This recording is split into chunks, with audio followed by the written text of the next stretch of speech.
ये मीना नेता रोक रहा नरेश मीना का रास्ता। क्या राजस्थान में शुरू हुआ मीना वर्सेस मीना की जंग? अपनों ने ही काटा नरेश मीना का टिकट। नमस्कार, मैं हूँ साक्षी ठाकुर और आप देख रहे हैं भारत रफ्तार। सोशल मीडिया का जमाना है और इस जमाने में नेताओं के बंद कमरों की बातें और चुनावी रणनीतियों के गुप्त षड्यंत्र भी छुप नहीं पाते। आज राजस्थान की राजनीति में एक ऐसी ही वीडियो सोशल मीडिया पर आग की तरह वायरल हो रही है। एक ऐसा सनसनीखेज वीडियो जिसमें राजस्थान के सबसे बेबाक और चर्चाओं में रहने वाले नेता नरेश मीना ने खुद वो राज खोल दिया है जो उन्हें अब तक बड़ा बनने से रोक रहा था। आखिर कौन है वो जो नरेश मीना के राजनीतिक करियर के पीछे पड़ा है?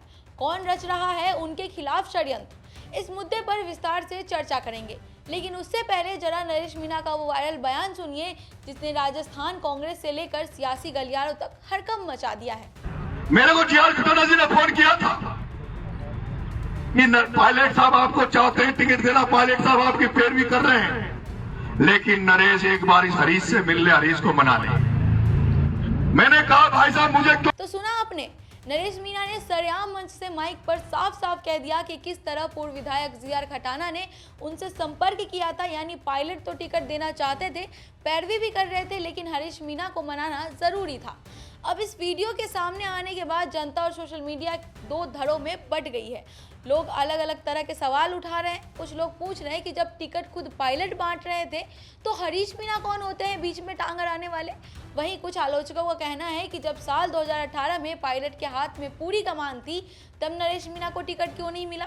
लेकिन इस पूरी कहानी का जो सबसे दिलचस्प और गहरा पहलू है वो ये है कि सचिन पायलट और नरेश मीना का रिश्ता। आपने गौर किया होगा कि नरेश मीना ने राजस्थान के कई बड़े बड़े दिग्गज नेताओं से पंगा लिया, उन पर तीखे हमले किए, लेकिन सचिन पायलट के खिलाफ उन्होंने कभी एक शब्द भी नहीं बोला। क्यों? क्योंकि नरेश मीना के आदर्श सचिन पायलट है और राजनीतिक गलियारों में तो नरेश मीना को पायलट की टीम बी तक कहा जाता है। नरेश मीना यह बात बखूबी जानते हैं कि भविष्य में अगर उनके संघर्ष और उनकी मेहनत को कोई मुकाम दे सकता है तो सिर्फ और सिर्फ सचिन पायलट है। अब आने वाले समय में फिर से चुनाव होने वाले हैं, पंचायत और नगर निगम के चुनाव सिर पर हैं और 2-2.5 साल बाद फिर विधानसभा चुनाव आएंगे। लेकिन इन सबके बीच जो सबसे बड़ा बदलाव दिख रहा है वो ये है कि अब नरेश मीना वो पुराने वाले नेता नहीं रहे जो बिना सोचे समझे कुछ भी बोलकर विवादों में आ जाए। अब वो बेहद फूक फूक कर कदम रख रहे हैं। वो हर रणनीति का नफा नुकसान तौल रहे हैं क्योंकि वो सचिन पायलट की तरह राजनीति में लंबी रेस का घोड़ा बनना चाहते हैं। अब इस बड़े खुलासे के बाद क्या हरीश मीना और नरेश मीना की सियासी जंग थमेगी? क्या आने वाले चुनाव में नरेश मीना को उनका हक मिलेगा? इस पर आपकी क्या राय है? हमें कमेंट करके जरूर बताइएगा और बने रहिएगा भारत रफ्तार के साथ। धन्यवाद।